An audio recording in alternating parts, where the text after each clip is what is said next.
Il-Partit Nazzjonalista kompla bl-attak tiegħu fuq inizjattivi li jikkontrollaw l-inflazzjoni u jilqgħu mill-pis tal-għoli tal-ħajja fuq in-nies. F'dibattitu fuq l-istazzjon 1 waqt il-programm din jistaqsi bejn il-kandidati għall-elezzjoni tal-Parlament Ewropew Steve Ellul għan-nom tal-Partit Laburista u David Agius għan-nom tal-Partit Nazzjonalista, dan tal-aħħar infex f'attak fuq l-iskema Stabbiltà. Dan wara li l-kap Bernard Gregg kien qabbilha ma' tfarfir taż-żeba u l-istess Partit Nazzjonalista ġab kelliem fil-Kunsill Ġenerali biex jgħid li hija miżura perikoluża ħafna. F'Malta pajjiżna irnexxielna nagħmlu skema stabilità. Skema illi għadu kif qed jgħidilna li fallit. Qed jgħidilna li fallit. F'Malta għandna l-inflazzjoni llum illi hija nofs dik li kienet f'Ottubru illi għadda. Ma nemmnux l-istatistika qed jgħidilna David Agius li ħirġa mill-Eurostat u l-NSO.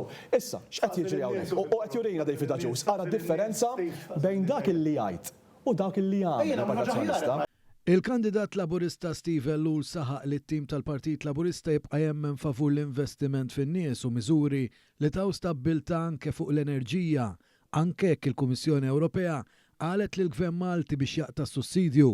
Saħaq ukoll id-differenza bejn ir-rappreżentanti tal-Partit Nazzjonalista u tal-Partit Laburista hija ċara anke fuq il-kisba ta' fondi Ewropej. David Casa illi konsistentement jaħdem u jikteb lill-Kummissjoni Ewropea biex jinqataw il-fondi lej pajjiżna issa jekk ma tridx għalinna illi fil-5 snin li ġejjin lest juża l-għodot kollha neċessarji anke affarijiet li ma nafux bihom għalinna biex jagħmel l-istess.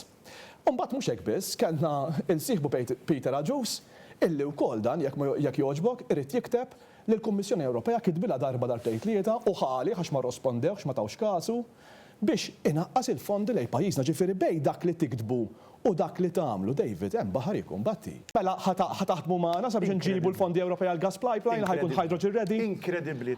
Fid-diskussjoni David Agius rid imur lura fi żmien bellu li fakru wkoll kif il-Partit Nazzjonalista daħaq bil-kaċċaturi bitra li kien batilhom u llum nies fi ħdanu jgħidu li għandha tinqata' l-kaċċa fir-rebbieħ. Dan fil-waqt li l-Gvern Malti permezz tal-Ministru Clint Camilleri jinsab fil-Lussemburgu quddiem Qorti Ewropea jiddefendi l-interessi tal-kaċċaturi u d-derogi miksuba għal Malta.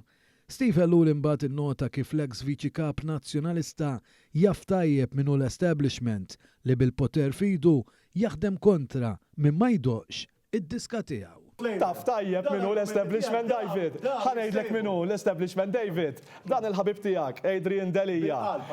Għalilna sew fuq it-Times of Malta. Dak inti Google jaħdem. Delija blames establishment warns patients is running out.